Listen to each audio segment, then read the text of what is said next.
जय श्री राम। सिए स्वयंवारु देखिए जाई, इसका उधो दे बड़ाई। लखन कहा जस भाजन सोई, नाथ कृपा तब जा पर होई। चलकर सीता जी के स्वयंवर को देखना चाहिए। देखें ईश्वर किसको बड़ाई देते हैं। लक्ष्मण जी ने कहा, हे नाथ, जिस पर आपकी कृपा होगी वही बड़ाई का पात्र होगा। धनुष तोड़ने का श्रेय उसी को प्राप्त होगा। हर से मुनि सब सुनि बरबानी, दीनी आशीष सवै सुख मानी। पुनि मुनि वृंद समेत कृपाला, देखन चले धनुष मखसाला।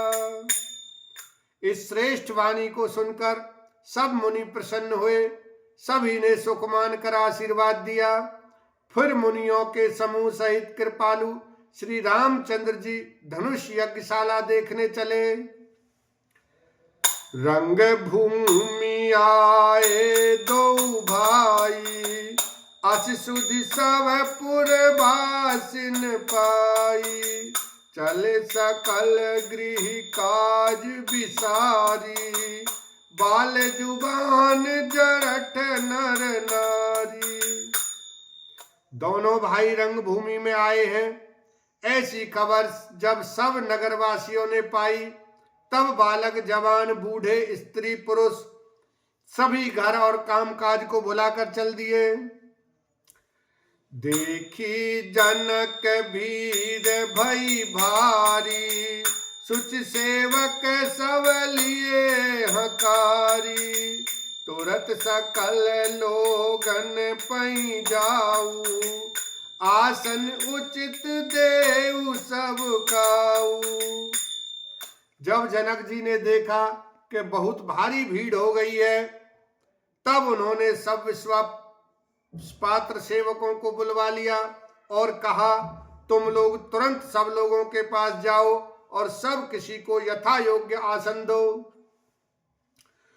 कहीं मृदु बचन विनीत तिन, बैठा रे नर नारी।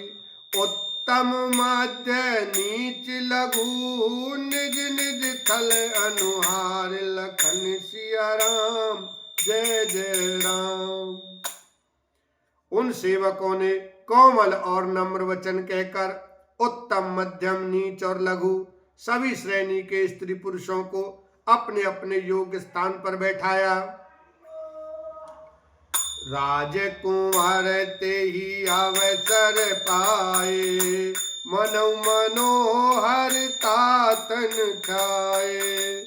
गुण सागर नागर बर बीरा, सुंदर श्यामल गौर शरीरा। उसी समय राजकुमार राम और लक्ष्मण वहां आए। वे ऐसे सुंदर हैं मानो साक्षात मनोहरता ही उनके शरीरों पर छा रही हो। सुंदर सांवला और गोरा उनका शरीर है। वे गुणों के समुद्र, चतुर और उत्तम वीर हैं। राज समाज विराजत रूरे, उड़गन महु जनु जुग विदुपूरे। जिनके रही भावना जैसी, प्रभु मूर्ति देखी तिन तैसी। वे राजाओं के समाज में ऐसे सुशोभित हो रहे हैं मानो तारागणों के बीच दो पूर्ण चंद्रमा हो। जिनकी जैसी भावना थी, प्रभु की मूर्ति उन्होंने वैसी ही देखी। देखई रूप महारन धीरा, मनो वीर रसुधर शरीरा। डरे कुटिल नृप प्रभु ही निहारी, मनो भयानक मूर्ति भारी। महान रणधीर राजा लोग श्री रामचंद्र जी के रूप को ऐसा देख रहे हैं मानो स्वयं वीर रस शरीर धारण किए हुए हो। कुटिल राजा प्रभु को देखकर डर गए मानो बड़ी भयानक मूर्ति हो। रहे असुर छल छौन प्रवेशा, तिन प्रभु प्रगट काल सम देखा। पुरवासिन देखे दो भाई, नरभूषण लोचन सुखदाई। छल से जो राक्षस वहां राजाओं के वेश में बैठे थे, उन्होंने प्रभु को प्रत्यक्ष काल के समान देखा। नगर निवासियों ने दोनों भाइयों को मनुष्यों के भूषण रूप और नेत्रों को सुख देने वाला देखा।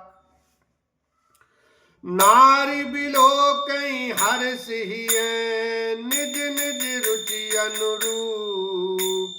जनु सोहत सिंगार धरी, मूरति परम अनूप। लखन सिया राम जय जय राम। स्त्रियां हृदय में हर्षित होकर अपनी अपनी रुचि के अनुसार उन्हें देख रही हैं, मानो श्रृंगार रस ही परम अनुपम मूर्ति धारण किए सुशोभित हो रहा हो। विदूषण प्रभु विराटमय दीसा, बहुमुख कर पगलोचन सीसा। जनक जाति अवलोकहि कैसे, सजन सगे प्रिय लागई जैसे। विद्वानों को प्रभु विराट रूप में दिखाई दिए, जिसके बहुत से मुंह, हाथ, पैर, नेत्र और सिर हैं। जनक जी के सजातीय कुटुंबी प्रभु को किस तरह कैसे प्रिय रूप में देख रहे हैं, जैसे सगे सज्जन संबंधी प्रिय लगते हैं। सहित विदेह बिलोकई रानी, शिशु सम प्रीत न जाति बखानी। जोगिन परम तत्वमय भाषा, शांत शुद्ध सम सहज प्रकाशा। जनक समेत रानियां उन्हें अपने बच्चे के समान देख रही हैं। उनकी प्रीति का वर्णन नहीं किया जा सकता। योगियों को वे शांत शुद्ध सम और स्वतः प्रकाश परम तत्व के रूप में दिखे। हरि भगतन देखे दो भ्राता, इष्ट देव इव सब सुख दाता। राम ही चितव भाय जय सिया, सो सनेहु सुख नहीं कथनिया।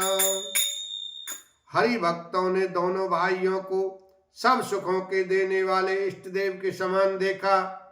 सीता जी जिस भाव से श्री रामचंद्र जी को देख रही हैं, वह स्नेह और सुख तो कहने में भी नहीं आता।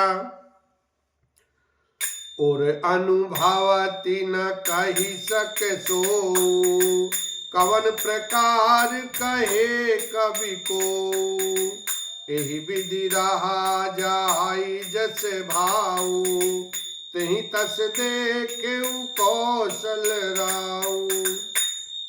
उस स्नेह और सुख का वे हृदय में अनुभव कर रही हैं, पर वे भी उसे कह नहीं सकती। फिर कोई कवि उसे किस प्रकार कह सकता है। इस प्रकार जिसका जैसा भाव था, उसने कौशलाधीश श्री रामचंद्र जी को वैसा ही देखा। बोलो सियावर रामचंद्र की जय। उमापति महादेव की